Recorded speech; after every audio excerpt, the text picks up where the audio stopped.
Buenas tardes, hoy vamos a continuar con el curso. No sé si me escuchan bien. Me cambié de sistema de audio. ¿Sí? ¿Se Sí, escucha profe, se bien? lo escuché bien. Ya, gracias.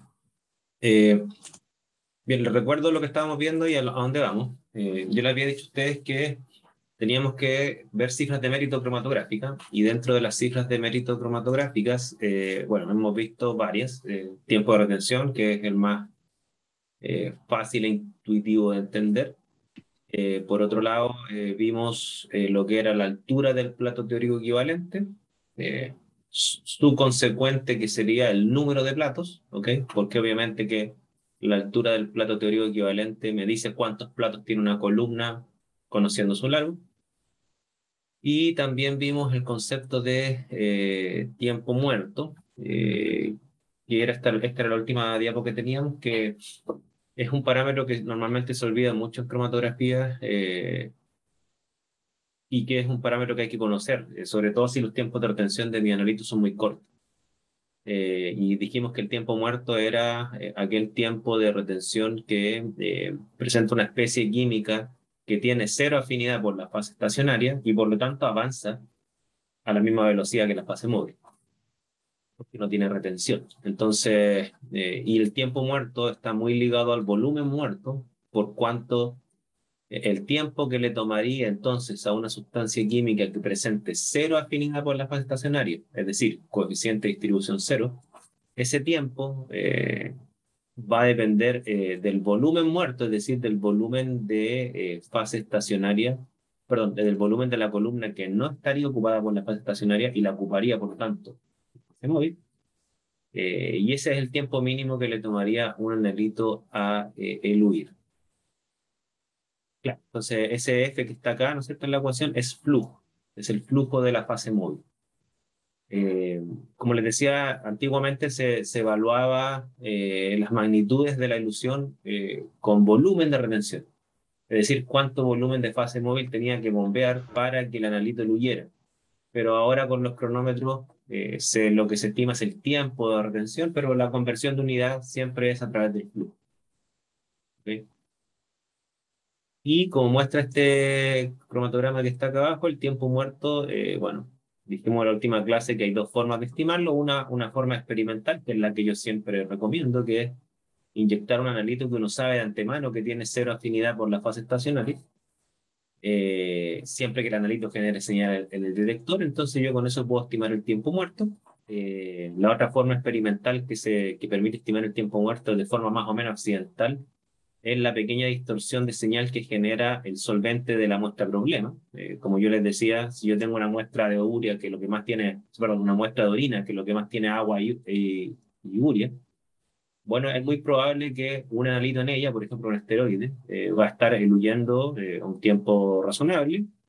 Sin embargo, el agua o la urea o ambos, como son constituyentes mayoritarios, tienden a generar una distorsión en la línea base del cromatograma y normalmente ahí uno estima por accidente o por estas probabilidades uno puede estimar el tiempo muerto. Y lo otro que nosotros vimos también era que la forma teórica de estimar el tiempo muerto es tomar las dimensiones del cilindro de una columna, que creo que se la tengo en una diapo acá. Diapo creo que no se la mostré. Le voy a mostrar. ¿Vale? Ahí está. La otra opción teórica para estimar el tiempo muerto o el volumen muerto es tomar las dimensiones de la columna, el volumen de una columna, entendiendo que la columna es un cilindro, es pi r cuadrado por el largo, ese es el volumen total. Se entiende que un porcentaje de ese cilindro está ocupado por fase estacionaria y otro porcentaje por fase móvil. Por lo tanto, la fracción la fracción de volumen del cilindro que está ocupado en fase móvil, que es lo que llamamos volumen muerto, se le conoce a esa fracción como factor o fracción de porosidad, se le llama.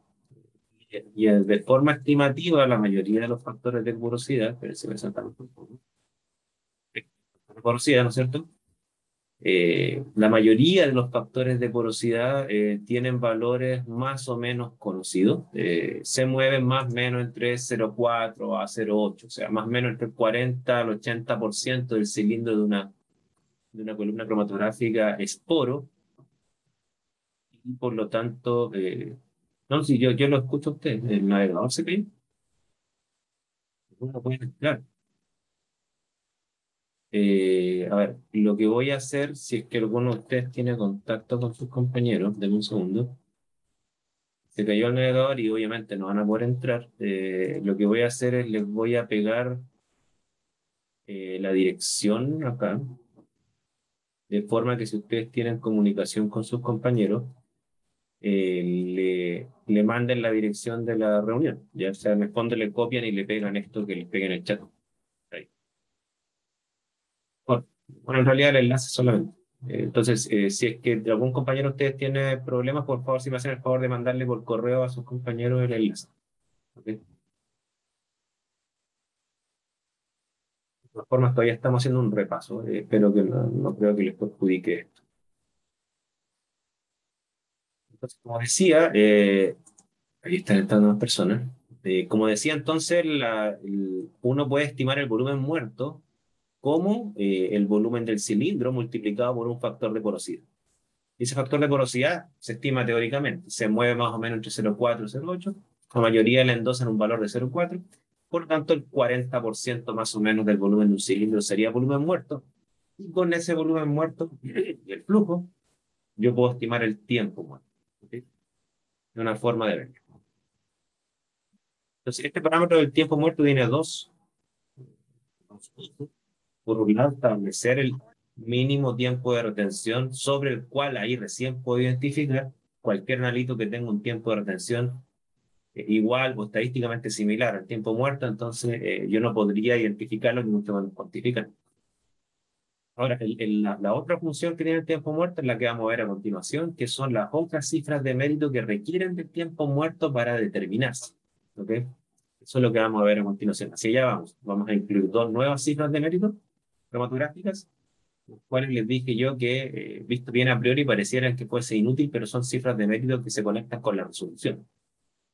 O sea, ya le vamos a ver una utilidad bien grande, creo que vamos a alcanzar con consultas, comentarios.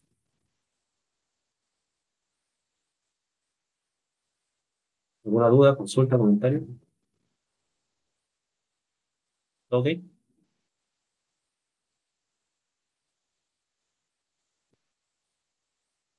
Entonces, vamos viendo algunas expresiones adicionales para que vamos avanzando.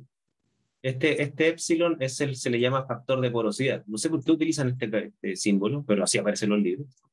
Es el factor de porosidad. Es una fracción del volumen del cilindro que sería fase móvil o volumen muerto. Es el que se estima que es un 40% aproximadamente. ¿Ya?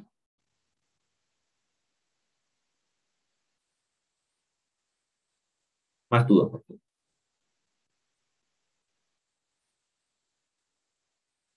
Mira, desde mi punto de vista, la cromatografía, hay dos expresiones que son, desde mi punto de vista, centrales. No sé si llamarle las más importantes, quizás sí, pero prefiero llamarle central.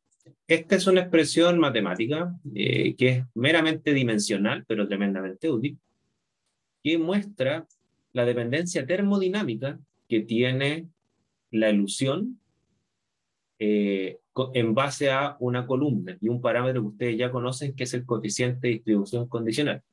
¿Qué es lo que muestra esta expresión?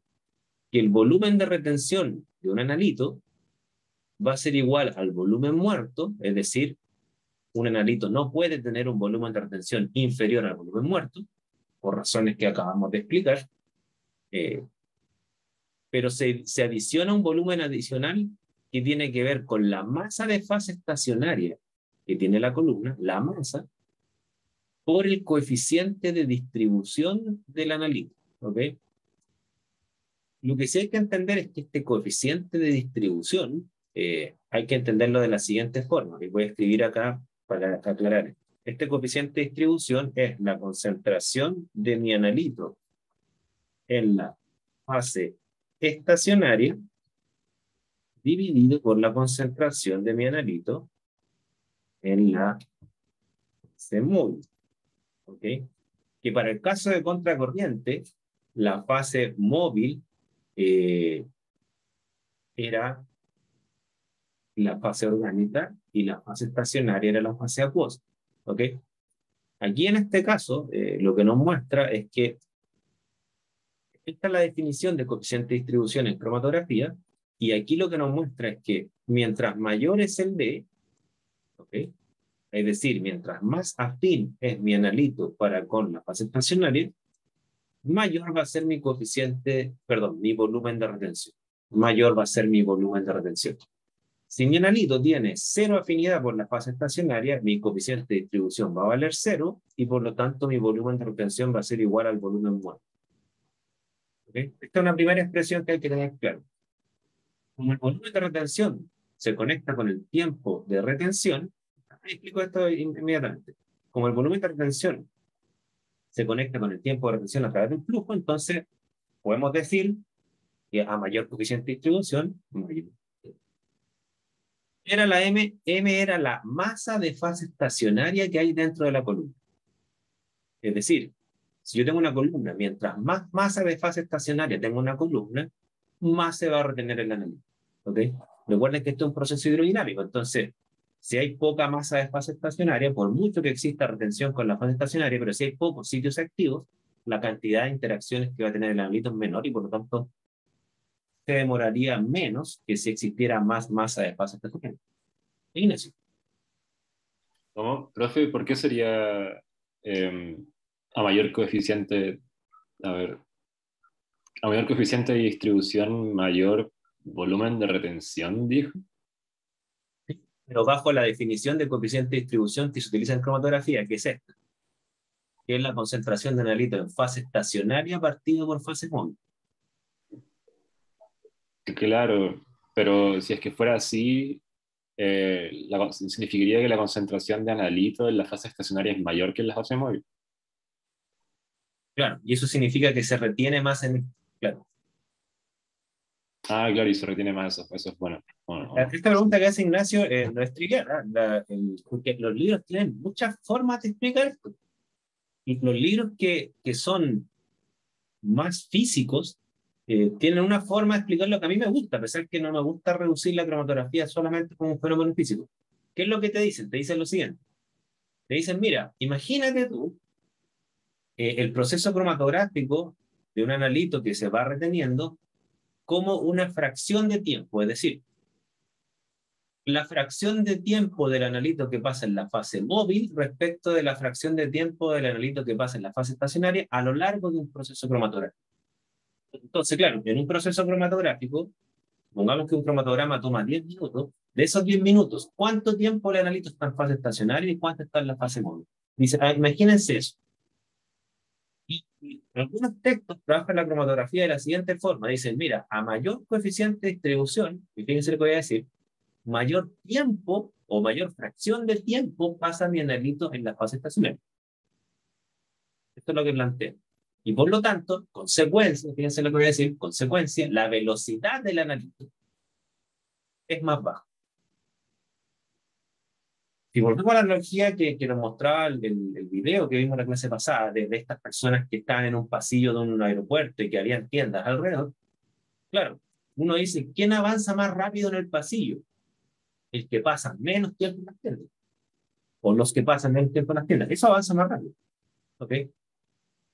¿Y quiénes son los que pasan más tiempo en las tiendas? Los que tienen más afinidad por esta. Y la tienda sería la fase estacionaria, por así decirlo. ¿Ok? Entonces, hay unos libros que ven esto como un fenómeno de velocidad y tiempo. Son súper físicos los libros. Valga la analogía. Entonces, nosotros podemos verlo de varios puntos de vista. Mayor coeficiente de distribución, mayor volumen de retención y mayor tiempo. Visión más termodinámica. Otra visión es mayor coeficiente de distribución, menor velocidad de construcción del analito. Es una visión súper física. ¿Okay? Y como tiene menor velocidad, va a tomar más tiempo llegar a la...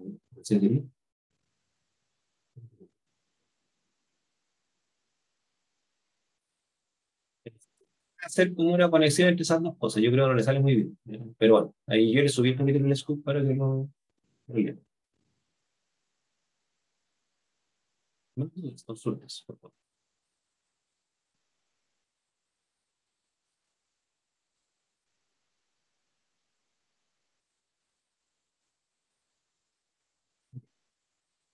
Esta expresión es fundamental. Es súper simple porque es una ecuación de una recta, no más que eso. ¿Ok? Pero es súper profunda en sus consecuencias. ¿Ya?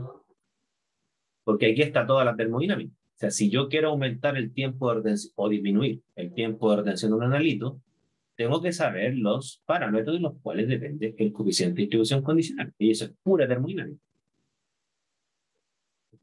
Claro, los que ven la cromatografía como un fenómeno físico, que dicen, bueno, el analito avanza más rápido o más lento, desde mi punto de vista pecan en una cuestión que es descriptiva, es describir que un analito avanza más rápido o más lento, pero no decir por qué. Dice, porque tiene más afinidad. Bueno, ¿qué tiene más afinidad? ¿Cómo puedo controlar esa afinidad? Y esas preguntas son termodinámicas.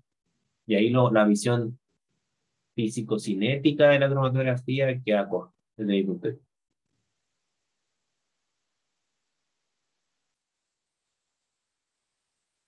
Entonces, con estas dos expresiones, fíjense, podemos entender termodinámicamente de qué depende el tiempo de retención, no de qué depende la dispersión de la señal. Eso no lo podemos saber con esta expresión.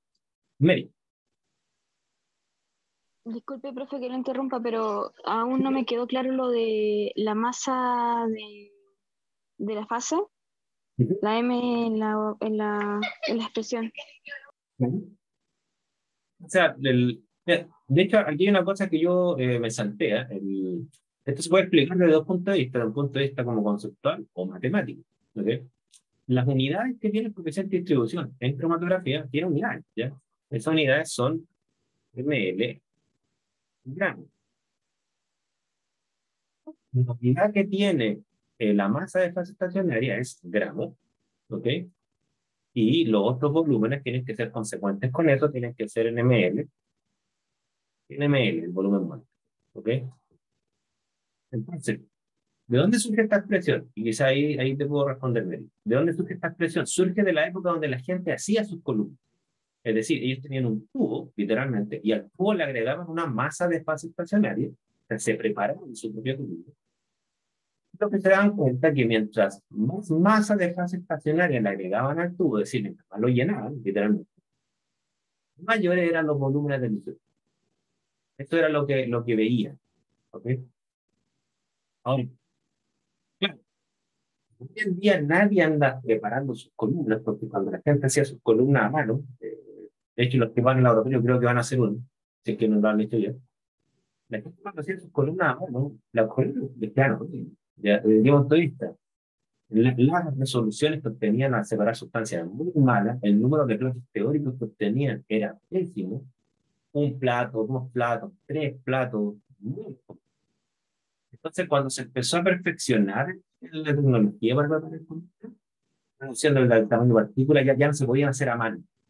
Entonces, se tienen que hacer los brazos robóticos, no sé, pero lo que sí quedó arraigado en esto es que a mayor masa de fase estacionaria, el analito va a interactuar más veces, se va a retener más veces, por lo tanto, va a ir después. Ya es como la analogía del pasillo, pero no es lo mismo que exista una tienda donde las personas van y la visitan una vez y después vuelven al pasillo y se van, ¿cierto? Y ese mismo pasillo que tenga 10 tiendas, entonces las personas van a entrar y salir 10 veces con el tiempo que toma eso. Obviamente no va a retrasar, su tiempo de avance va a ser más lento, o su volumen de ilusión va a ser mayor. Esa es como la analogía que hay dentro.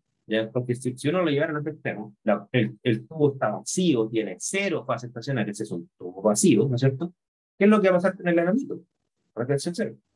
No hay fase estacionaria, masa cero, ¿no es cierto?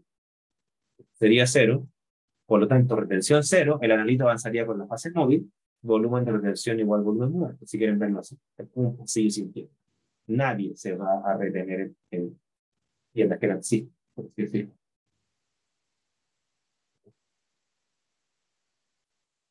Todo claro, gracias, profe.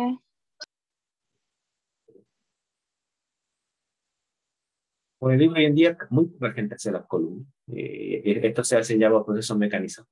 Las columnas hechas a mano quedan pésimas, Yo me acuerdo cuando hice mi columna cuando era estudiante como ustedes de este curso. Teórico y me dio así como un plato y medio. Era horrible. Pero un plato y medio quiere decir que es casi lo mismo que hacer una extracción líquido-líquido. O sea, como que ni siquiera una cromatografía. No, sí, nunca fue muy bueno la parte exterior.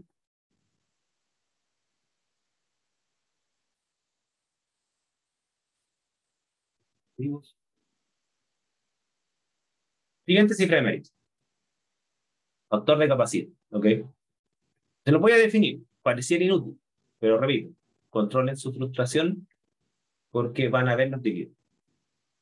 El factor de capacidad, o algunos libros le llaman factor de retención, depende del libro, está definido conceptualmente como la cantidad de nanitos que está en la fase estacionaria partido por la cantidad de nanitos que está en la fase móvil, y esa cantidad tiene relaciones de moles, ¿ya? De moles o de masa. Está claro, como el factor de retención o de capacidad me relaciona las cantidades en ambas fases, cantidades, no concentraciones. Por eso hay un pequeño matiz ahí, porque hasta ahí pareciera que es igual al coeficiente de distribución y es casi igual. Bueno, ¿cómo se calcula? Se calcula como la concentración de mineralito en la fase estacionaria por el volumen o la masa de fase estacionaria. No todas las fases estacionarias son sólidas, ¿okay? En cromatografía tienden a ser sólidas, en cromatografía líquida, me refiero. En cromatografía gaseosa hay unas fases estacionarias que son, las vamos a ver, concentración o masa con concentración. Ustedes saben que eso me va a dar moles o gramos, porque es una cantidad. Por la concentración de mineralito en la fase móvil, fase móvil que es igual al número móvil. ¿Okay? El volumen de fase móvil dentro de una estructura es igual al número móvil. ¿Qué se dan cuenta de como hay concentraciones acá? La relación de concentraciones es igual al coeficiente de distribución. Por lo tanto, el factor de capacidad es el coeficiente de distribución, es directamente proporcional al coeficiente de distribución, multiplicado por la masa o volumen de fase estacionaria partido por el volumen móvil.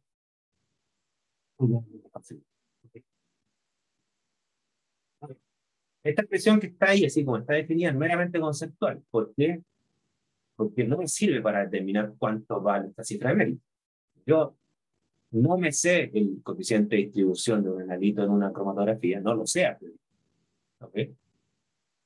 No me sé, aunque algunos programas sí lo dicen, pero muy pocas les dicen qué masa de fase estacionaria hay. Y el volumen muerto se podría estimar experimentalmente. Ese sí se podría estimar experimentalmente. Pero así como está, yo no podría determinar. ¿Okay? Y, claro. Bien, es que la otra vez tuve un problema. Aló, aló, aló, aló.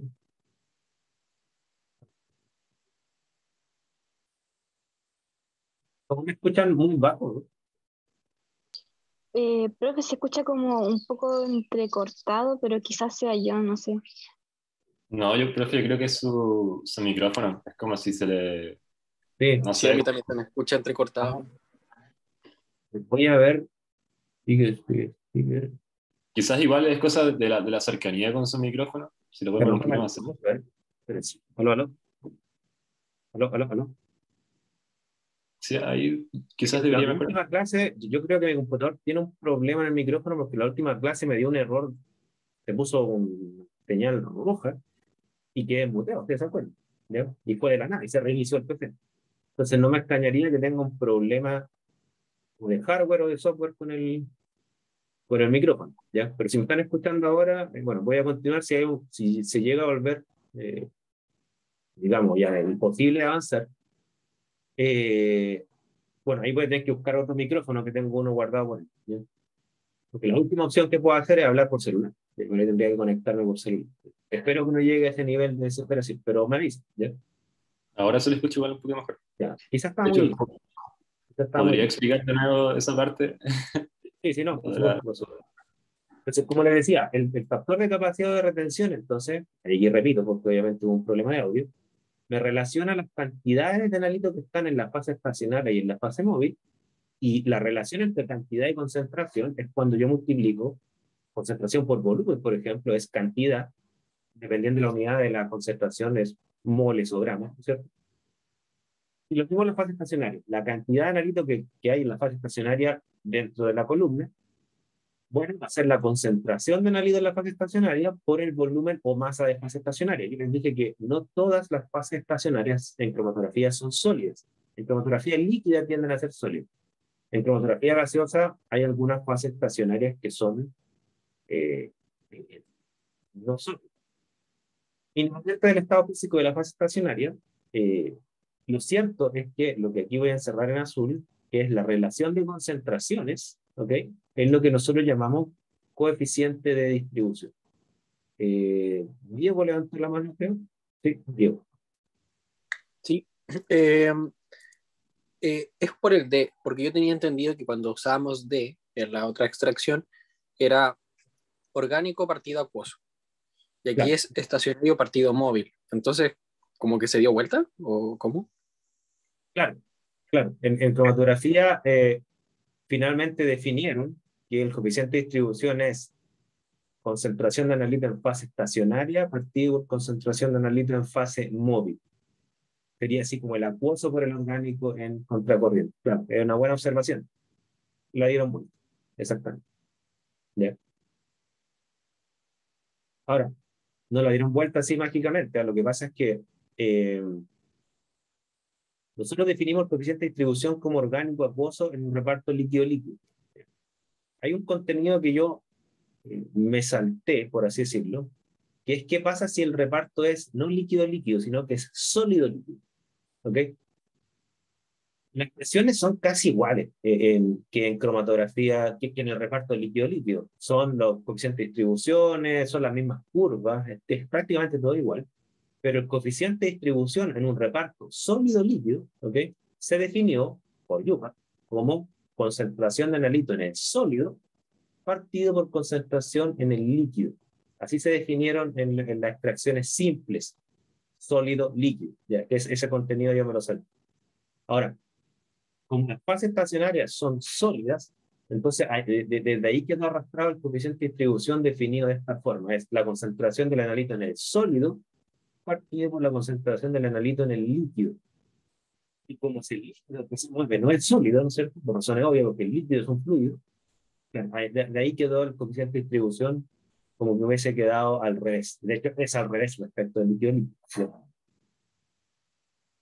Por la consideración. Y es importante tener claro eso, porque obviamente que los patrones de proporcionalidad son distintos. Es decir, a mayor D, más se retiene, no más avanza. En contracorriente era al revés. A mayor D, más avanza con las bases mecánicas, ¿se acuerdan? Aquí no, a mayor D, más se retiene. Es un buen. Es un buen. Dando la terminología Yupa, ¿verdad? No es que yo esté muy a favor de que hayan dado cuenta las cosas, no. Como la terminología Yupa se define así, tenemos que respetarla para ponernos de acuerdo y no confundir. ¿Ya?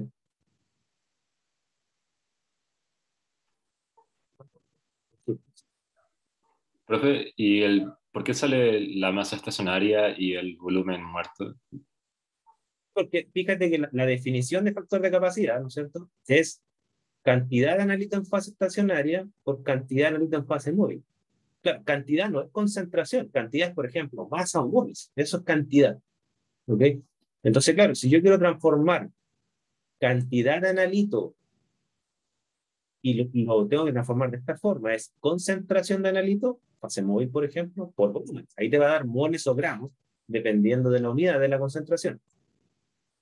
Y ahí surge el tema del volumen de la fase móvil, que como nosotros también, el volumen de la fase móvil dentro de una columna es igual al volumen muerto, porque la fase móvil ocupa todo el volumen que no ocupa la fase estacionaria. ¿Okay? De ahí surge este tema del volumen muerto. Lo que pasa es que las variables de concentración en fase estacionaria o en fase móvil, estas dos variables es lo que llamamos D, coeficiente de distribución. ¿Okay? Entonces, no es que desaparecieran las concentraciones, sino que se transformaron en un D. Y lo único que trata de mostrar esta expresión es que el factor de capacidad, que hasta ahora a ustedes les va a parecer una variable que no saben para qué sirve, ¿no es cierto? es proporcional al coeficiente de distribución.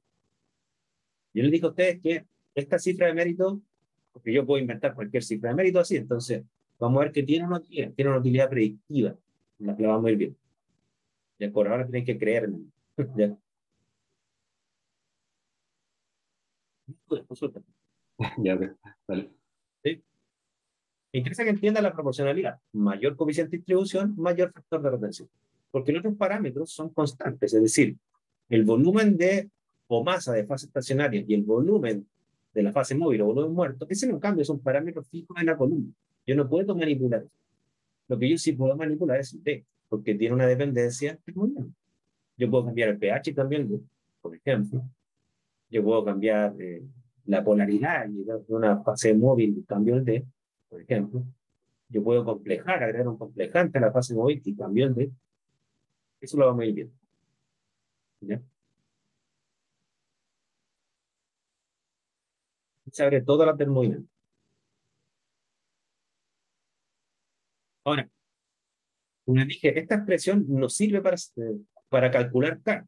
No tiene ningún parámetro medible directo para calcular K. Yo no puedo medir el D experimentalmente. O sea, se podría hacer con un experimento muy largo, tendría que abrir la columna, sacar en la fase estacionaria, hacer una reacción de equilibrio, cuantificar en fase estacionaria y en fase móvil, y ahí calcular el D. Es una cosa súper poco práctica. Cuando digo que no se puede determinar el K, es que no se puede determinar el K con la información que nos entrega un cromatograma. Entonces, ¿qué es lo que voy a hacer ahora? Voy a mostrar una expresión de K que permite calcular con parámetros cromatográficos. ¿Okay? Es decir, con la información de un cromatograma yo podría calcular. ¿Cómo se hace eso? De la siguiente forma. Recordemos esta expresión. Volumen de retención, volumen muerto, más la masa por la fase estacionaria por el coeficiente de distribución del analito. Recordemos esa expresión. Muy importante. La vamos a utilizar para definir un parámetro de K que me permita determinar. Por lo tanto, dado que lo conecté con esta expresión, claramente K es un parámetro termodinámico. Depende de él.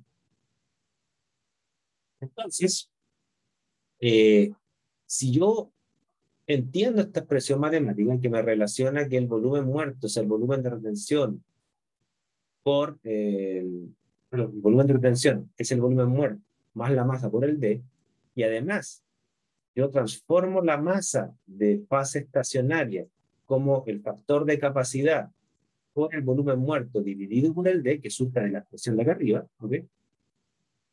Bueno, ¿qué es lo que va a pasar?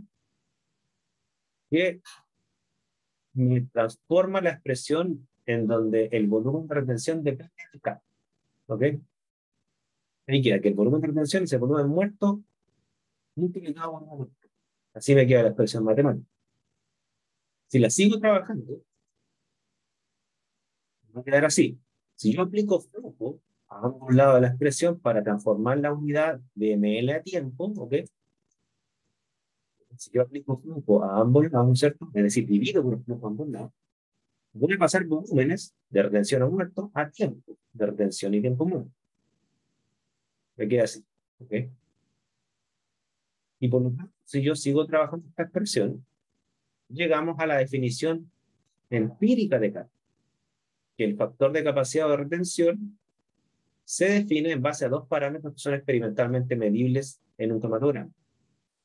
El factor de capacidad de un analito es igual a su tiempo de retención menos el tiempo muerto y por el tiempo muerto. ¿Okay? El tiempo muerto sí es un parámetro de la columna. Yo ahí sí estoy de acuerdo con los libros. El tiempo muerto es un tiempo muerto de la columna a un flujo determinado. No es un parámetro del analito el tiempo muerto, es un parámetro de la columna. El tiempo de retención sí es un parámetro del analito. Cada analito tiene su tiempo de retención porque cada analito tiene su velocidad de elusión, porque cada analito tiene afinidad distinta con las posiciones. ¿Ya? Entonces, esta expresión matemática a mí me permite calcular K. ¿Para qué sirve? Lo vamos a ver. ¿Ya? Pero es un parámetro muy importante. Lo único que les puedo decir hasta.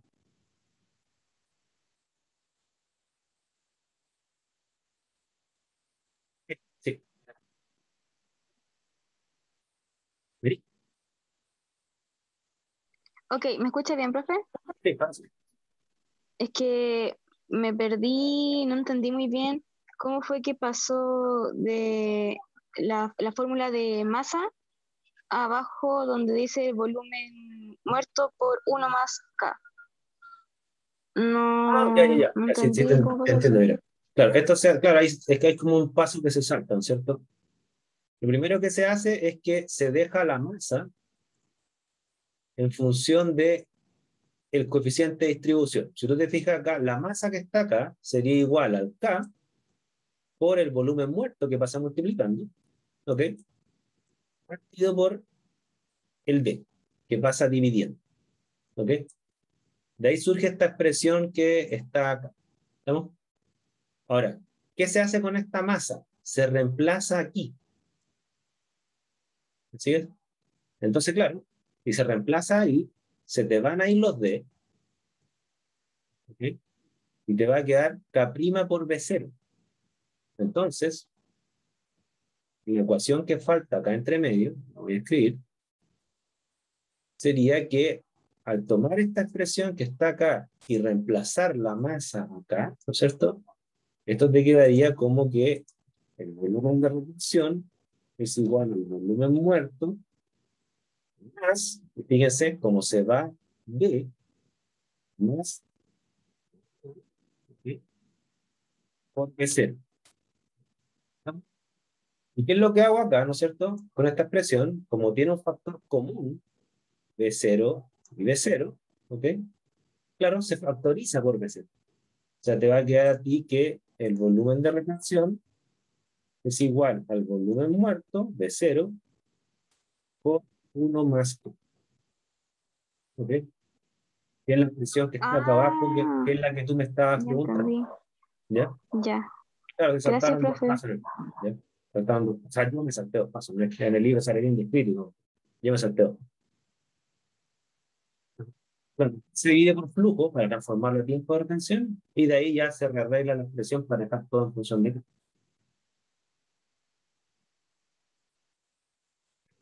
consultas. Todavía no llegamos como a lo que significaría esa ecuación, a lo que implicaría. La importancia. No, no, pues, estoy en la etapa en que yo les digo a ustedes, coman vegetales, háganme caso, le hace bien. Así como cuando la mamá dice, coma vegetales, y uno nunca lo entiende cuando es chico, hasta Ah, cuando es más grande y entiende los minerales, ¿no es cierto? O sea, ahora digo, ya, coma ya. vegetales. No, yo sé que no les gusta, pero coman. Ok.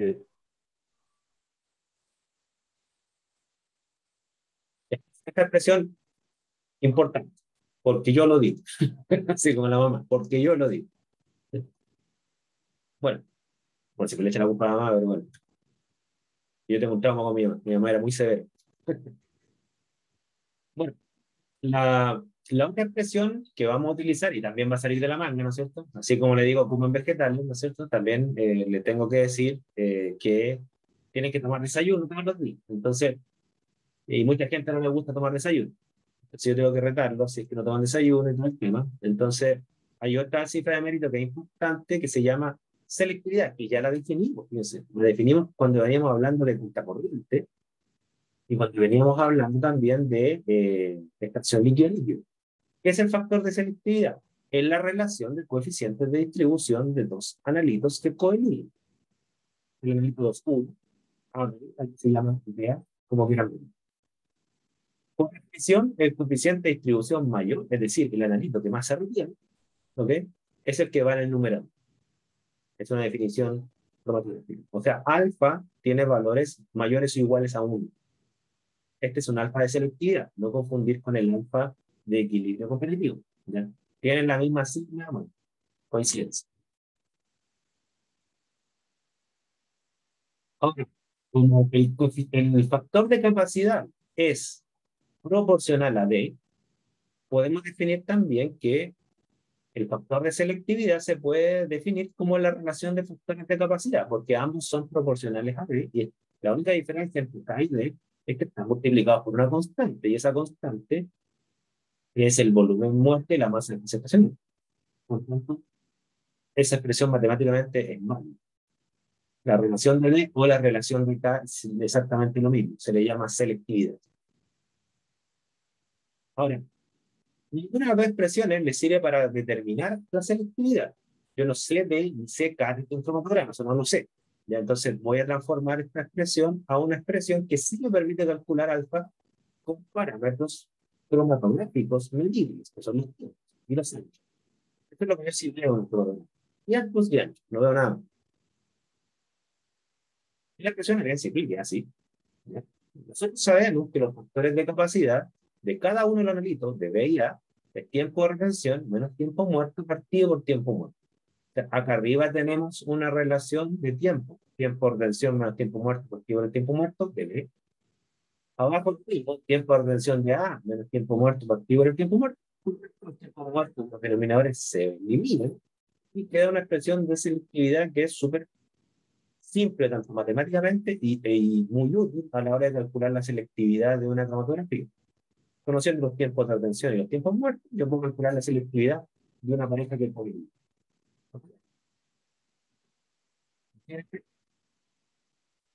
¿Para qué sirve? Para estas cosas. Crean.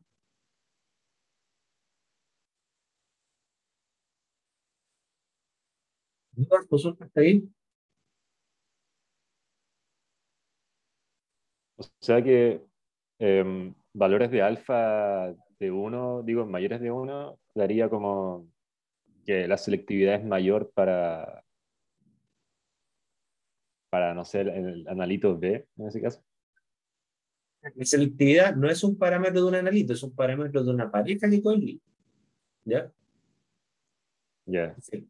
A mayor selectividad, voy a hacer un adelanto, a mayor selectividad, yo debería esperar una mejor resolución. ¿Ok? Ahora, les voy a mostrar cuál es la conexión entre selectividad y resolución. Que eso, por eso es importante la selectividad. Porque fíjense el mapa mental que uno tiene que hacer. Mapa mental. K es un parámetro termodinámico. Y de la resolución depende de K. Por lo tanto, si yo entiendo cómo varía el K, voy a entender cómo varía la resolución. A es un parámetro termodinámico. También depende de los coeficientes de distribución. Por lo tanto, si sé cómo variar la selectividad, yo voy a saber cómo variar la resolución, porque hay una conexión entre selectividad y resolución. Ese es el mapa mental que uno tiene que hacer. ¿Ya? Ya. Los mapas mentales de cromatografía son bien complicados. Ya entonces hay que ir paso a paso. Y no le he mostrado matemáticamente la conexión entre selectividad, capacidad, o retención, y resolución. Eso lo vamos a ver. En el fondo, la importancia de esto es porque de esto influye la resolución, o de esto depende la resolución. ¿No?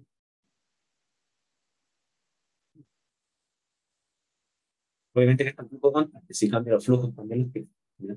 Hay que tener cuidado con eso. Esta es la expresión de resolución que ustedes conocen. De hecho, esta es una figura en Scoop que la encuentro bien buena, que muestra cómo cambia la resolución en tres situaciones, ¿no es cierto? Y si ustedes se fijan, voy a marcar acá, lo que es importante, creo yo, el tiempo de retención es exactamente el mismo. Bueno, aquí como que se equivocaron, debieron haber puesto esta figura B más pegada. Ya no importa. ¿Saben que voy a sacar este tema de los tiempos porque me di cuenta que no es tan así? Ya, pero no importa. A lo que voy yo. Tenemos dos especies que están coinuyendo. Resolución al ojo, que me dicen si están de acuerdo conmigo, ¿no? Mala resolución. Bueno, ¿ok? Ahora, calculamos la resolución, ya vimos cómo calculamos, ¿no es cierto? La resolución es 2 veces la distancia de los tiempos dividido por los años. Eso ya lo vimos nosotros. Creo que esa es la expresión de resolución descriptiva. Me dice cuánto vale una resolución y esta es la expresión que hay que ocupar para calcular la resolución, pero no me dice cómo mejorarlo. O sea, ¿cómo yo mejoro esto? Está acá. Eh,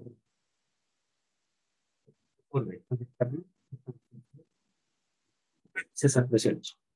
¿Estamos? Ahora, vamos a desarrollar entonces la expresión de resolución que es explicativa y prescriptiva. ¿Okay? Pero parte de esta expresión de resolución Es decir, esta expresión de resolución que es disjuntiva y es exacta, no tiene ninguna aproximación de K. ¿Ok? ¿Qué es lo que se hace? Se toma este porcentaje de solvamiento, 0,3% para una resolución de 1,5. Esta expresión de resolución. Bonita, simple. ¿Ok? ¿Y qué es lo que hacemos? La vamos a aproximar para incluir tres cifras de medio que hemos visto. Número de relaciones, selectividad y capacidad. Entonces, eso. Primer paso, aproximación. Y aquí recalco la palabra. Esta expresión de resolución que vamos a ver, que se llama la expresión de Burnell, es una expresión aproximada. ¿Ok? Por lo tanto, para calcular la resolución no es buena. Para predecir la resolución es buena. ¿Ok? ¿Qué es lo que se aproxima? Que los anchos de ambos analitos son iguales, lo cual no siempre es cierto. Y ahí me quedaría la expresión de resolución así. Resolución es la diferencia de los tiempos partido por un ancho que sería igual para ambos analitos. Doble. ¿Ok? Y recordemos que hay una relación entre el número de números teóricos, n, ¿ok? Y vamos a tomar esta expresión que está acá, y recordemos que W es el ancho de la triangulación, y vamos a incluir el parámetro n en la expresión de resolución, reemplazando un n por n. Quedaría así. En esas dos partes pasos, le saqué la raíz cuadrada. Aquí,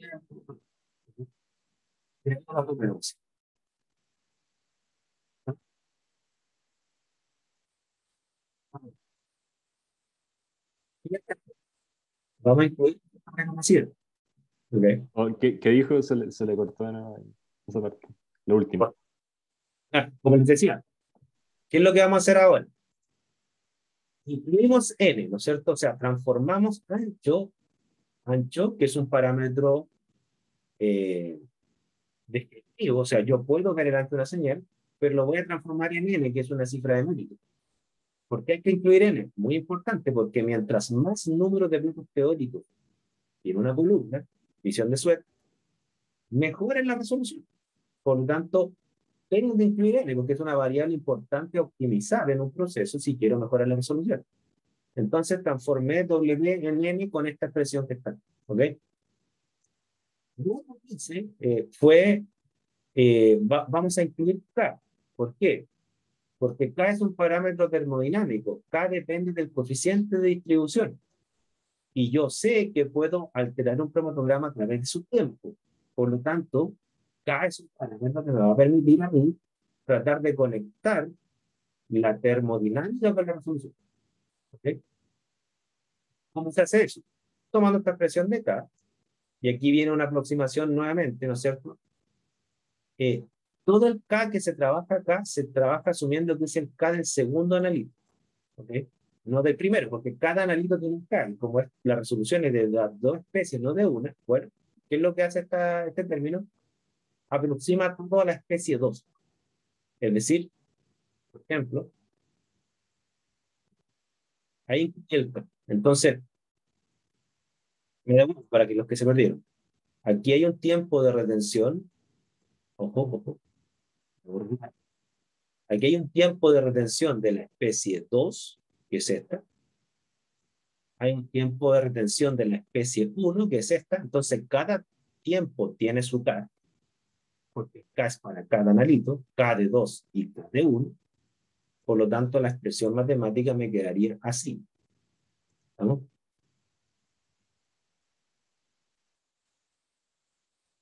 Ahora, ¿qué es lo que se hace en última instancia? Es decir, mira, y aquí yo creo que esta es la genialidad de Burnell, porque yo no se me ocurre de qué otra forma se le pudo haber ocurrido hacer esto. Yo creo que él pensó lo siguiente, dijo ya, esta expresión hasta aquí está buena desde dos puntos de vista. Incluye n, que es un parámetro a optimizar, yo quiero la mayor número de platos en una columna, por lo tanto, mayor número de platos, mejor resolución, y esta expresión me está mostrando que la resolución es proporcional a la raíz de n. O sea, mientras más n, más resolución, en una relación de raíz cuadrada. Yo creo, estoy especulando, que cuando él dio esta parte de la expresión, dijo ya, aquí me dice que esto depende de k. Entonces, claro, yo qué es lo que podría pensar, yo podría pensar que, ¿no es cierto? Si bajo k, 1, si lo bajo, es lo mismo que decir, si bajo el coeficiente de distribución de especie 1, bueno, el numerador se va a hacer más grande y por lo tanto yo debiera obtener mayor resolución. No sé si me explico. ¿Ok? Pero Burnett creo que lo que hizo, ¿no es cierto?, para continuar con la última aproximación que hace, o sea, con la última despeje matemático, dijo, mira, a mí no me interesa solamente cómo varía el coeficiente de distribución y su efecto sobre la resolución. Ahí está. ¿Ok? También me interesa la relación del coeficiente de distribución entre las dos especies. Porque, por ejemplo, si yo disminuyo K1, pero también disminuyo K2, no voy a ver. ¿Ok? Entonces, me interesa mejorar esa relación de coeficientes o factores de capacidad. Esa es lo que yo quiero mejorar. Entonces él dijo, voy a incluir el factor de selectividad, que también importa. Una cosa es K, cómo yo altero los D, y otra cosa es cómo yo altero los D relativos uno entre otro. Creo que por ahí se le pasó esto por la cabeza. Yo creo, estoy especulando. Porque ¿qué es lo que hace? Dice, voy a incluir la selectividad. ¿Cómo la incluyo? Bueno, recordemos que la selectividad es la relación de factores de capacidad. Entonces, incluyo la selectividad y esto me queda así. La expresión de Bournet, ¿ya? Y esta expresión de Bournet es famosísima. Es la expresión de resolución que me permite a mí explicar y predecir la resolución.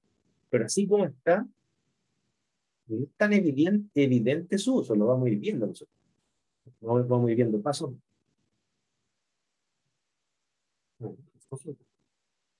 Esta expresión es la que vamos a ocupar para decir cómo mejorar la resolución. Pero hay que alimentar. Y la primera vez que lo vi, yo dije, bueno, bien complicada la ecuación, pero ¿qué diablo lo mismo? Después que le pensé harto, que la apliqué. Y dije, oye, es súper. Miren, díganme si la entienden.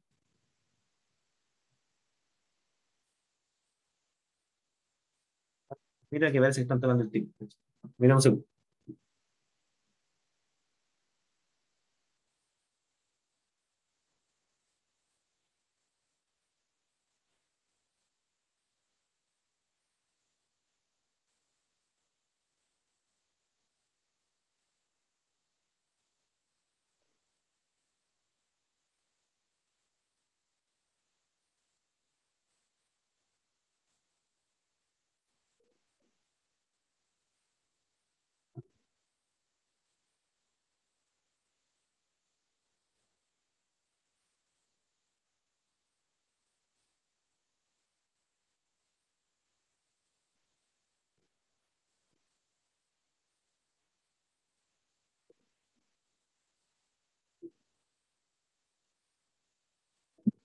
Ahora sí. Disculpa. Esta es la expresión de Burnell, como le decía. Vale, ¿qué es lo que nos dice la expresión de Burnell? Voy a ir paso a paso.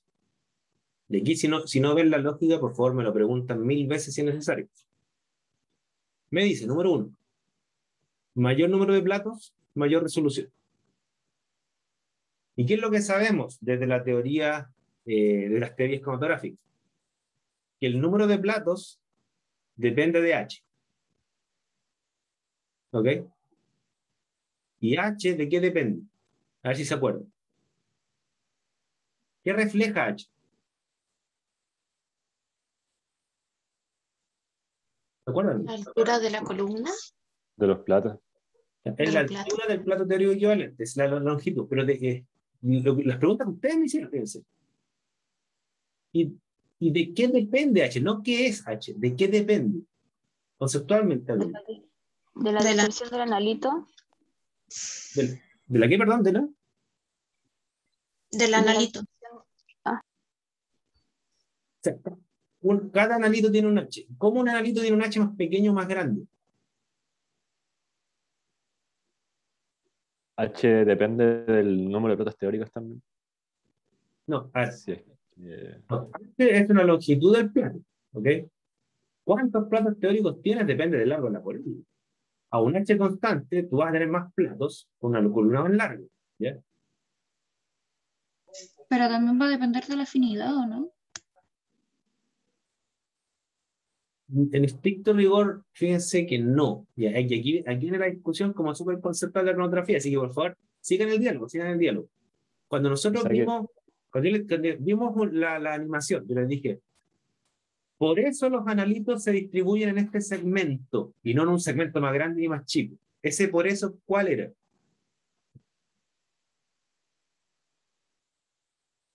No es el tiempo de retención, Juan, no. Porque el tiempo de retención es un promedio. Y ese promedio depende exclusivamente del coeficiente de distribución. Nada más.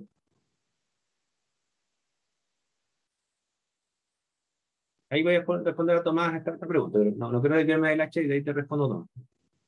Cuando yo le mostré esa animación, ¿no es cierto?, donde iba avanzando el analista, yo le dije, mira, ahí se distribuyó una vez y se distribuyó en este segmento. ¿Por qué el segmento era de ese tamaño y no era menor o mayor?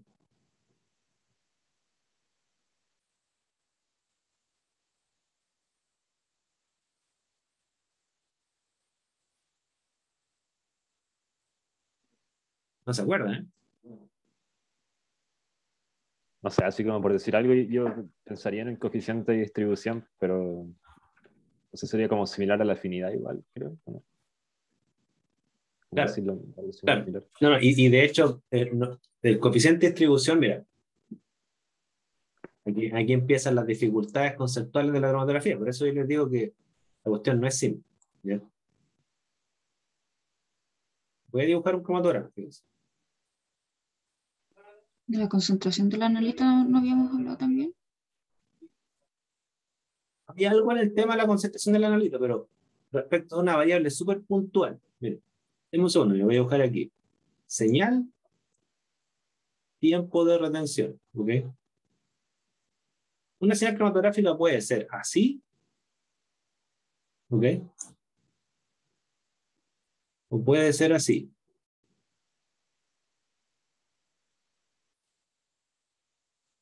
Ambas tienen el mismo tiempo de retención. El promedio es el mismo. ¿Ok?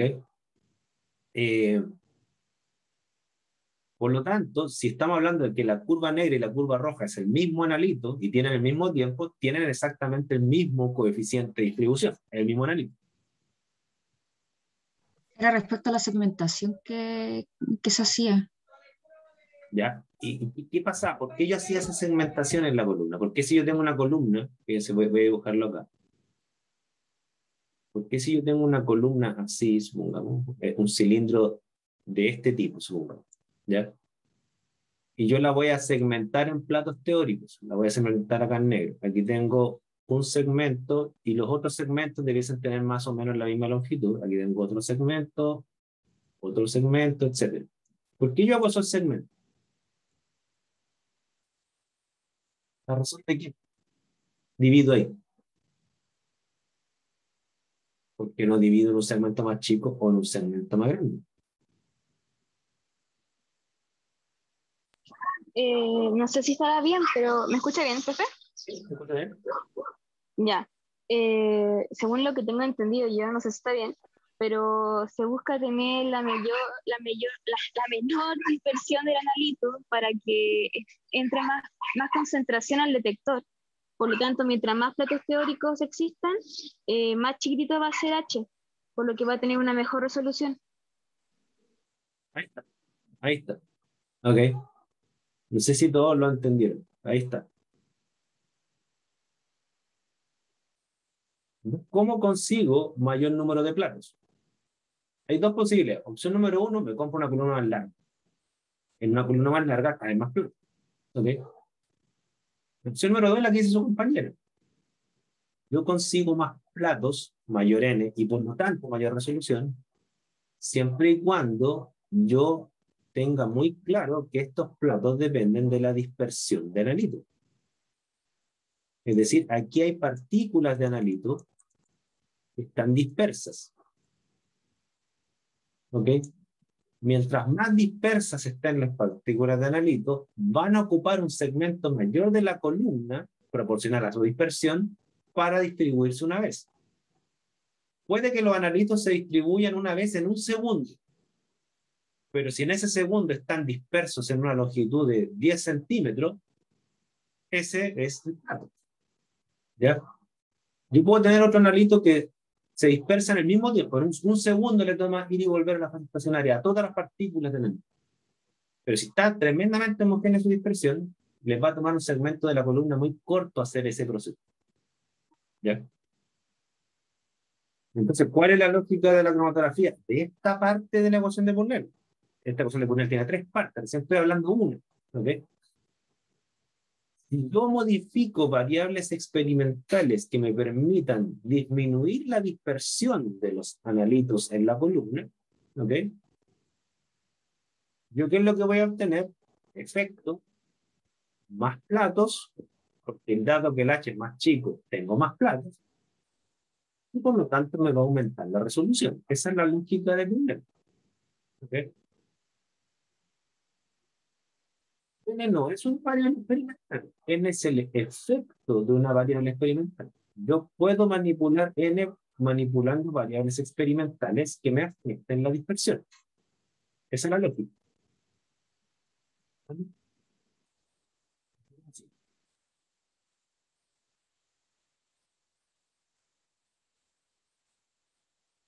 Bueno, consulta, recién estoy hablando de este término de Brunel. Fíjense, este Brunel tiene 3 términos. No quiere decir que la resolución depende de 3 variables. Quiere decir que la resolución depende de 3 cifras de mérito cromatográfica. Y cada cifra de mérito cromatográfica tiene variables que la causan. ¿Ok? Una es este término de Brunel. Se llama eficacia. Es una variable, de acuerdo a las teorías del libro, ¿no es cierto? Es una variable exclusivamente físico-cinética. Es decir, todas las variables que causan un efecto sobre N son variables físico-cinéticas, no son termodinámicas. Eso es lo que plantean los textos hoy en día. Es una afirmación que no es 100% cierta, pero es aproximadamente cierta. ¿Ya? O sea, el coeficiente de distribución no aparece en las conexiones causales con N. ¿Okay? Bajo las teorías más simples. Hay teorías más complejas que sí lo conectan. ¿Ya?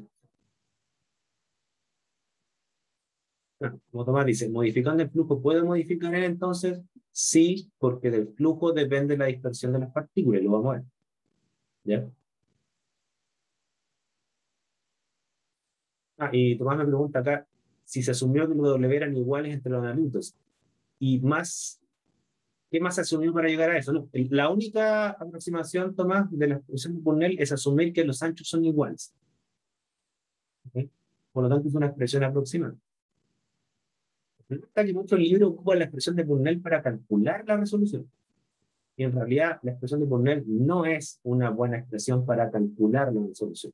Es una buena expresión para predecir cuánto sube o baja, dado una manipulación experimental. El esfuerzo que yo quiero que hagan ustedes, junto conmigo, desde el punto de vista como profe, ¿no es cierto? Es que ustedes vean que esta expresión de Brunel tiene tres dimensiones, ¿ya? La dimensión de la eficacia, y lo que vamos a ir estudiando es que ustedes tengan muy claro de todas las variables de las cuales depende N, todas las variables experimentales. Y aquí acaban de mencionar una variable es el flujo. Entonces, el flujo afecta a H y por lo tanto a N y por lo tanto a la resolución. Sí. ¿Por qué? Lo vamos a explicar. ¿Ya? El largo de la columna afecta a H, no. ¿Afecta a N? Sí. Eso es lo que estoy diciendo, no sé si me sigue. ¿Y afecta a la resolución, por lo tanto? Sí. Esa es la equiración, ¿ya? Vamos a ir paso a paso, no digo que la respondan ahora. El segundo término que está acá se llama el término selectividad. Yo creo que ustedes están en pie para decirme de qué depende la selectividad. Porque ese es termodinámico. La selectividad, fíjense, no depende del flujo. La selectividad depende exclusivamente de las variables de las cuales dependen los coeficientes de distribución. Y el flujo no es una variable que afecte el D. El largo de la columna no es una variable que afecte el D. ¿De qué depende la selectividad? de la afinidad del analito con la fase estacionaria. ¿Cómo manipulas la afinidad de un analito con la fase estacionaria? ¿Cómo la manipulas? pH, temperatura o conociendo solvente. Ay, no sé. O sea, esta pregunta es una respuesta general como la que tú estás dando, porque obviamente que va a depender del analito, pero si un analito tiene propiedades ácido-base, va a depender del pH, ciertamente. Si un analito no tiene propiedades ácido-base, pero se retiene por asimetría de carga, ¿no sé? Bueno, va a depender de la polaridad de la fase móvil. Sí, efectivamente. La temperatura afecta a todas las constantes termodinámicas, por lo tanto, la temperatura sí afecta a la selectividad. ¿Cómo manipular la Depende de selectividad? las concentraciones. Ignacio, De las concentraciones. fíjate, Ignacio, si tú aumentas la concentración de analito en la fase móvil, ¿ok? O sea, tú inyectas más analito al sistema, tu D no va a cambiar. Por lo tanto, tu selectividad no va a cambiar. ¿Sí?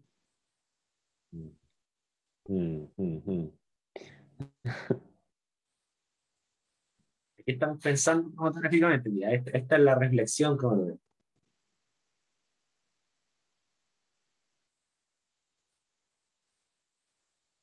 ¿Qué es lo que cambia si tú aumentas la concentración? ¿Qué es lo que cambia en un cromatograma?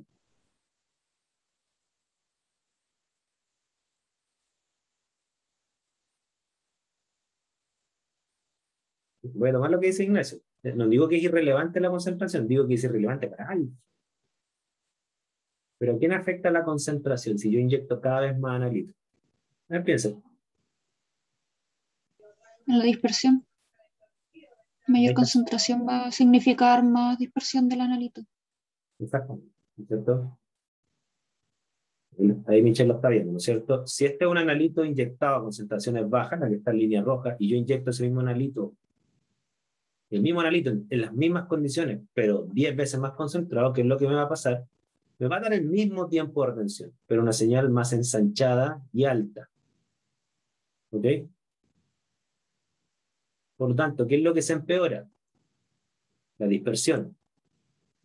¿Y a qué parámetro de Purnell afecta entonces? A ver si la ven.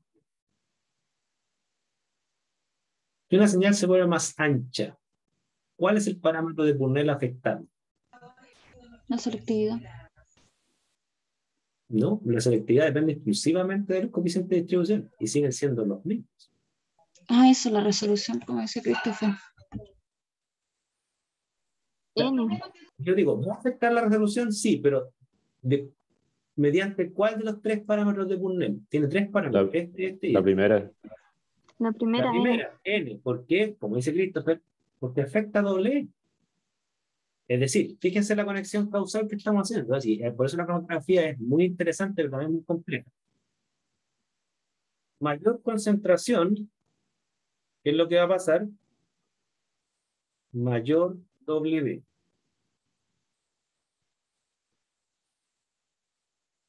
Mayor W, continúen. Menor N. Ok, menor N. Está bien, pero yo creo que se saltaron una etapa. Efectivamente menor N, pero ¿por qué menor N?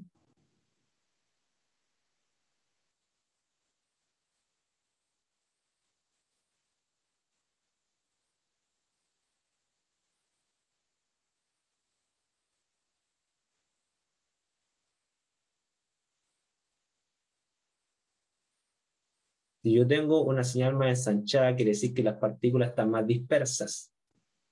Si están más dispersas, van a ocupar un segmento de columna más amplio, menor H. ¿Me siguen? Y por eso menor N.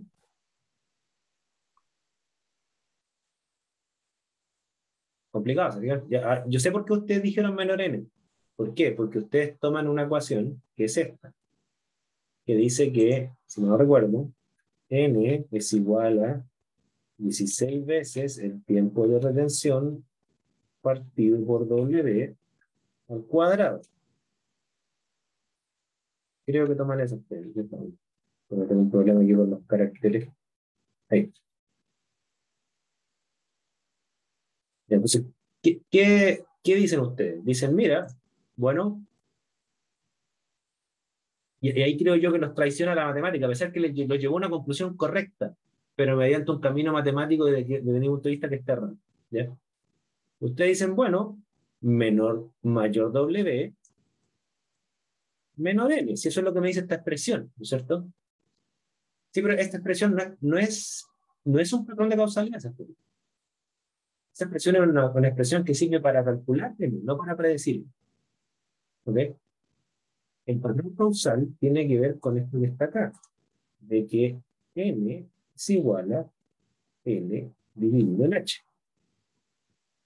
¿Ok?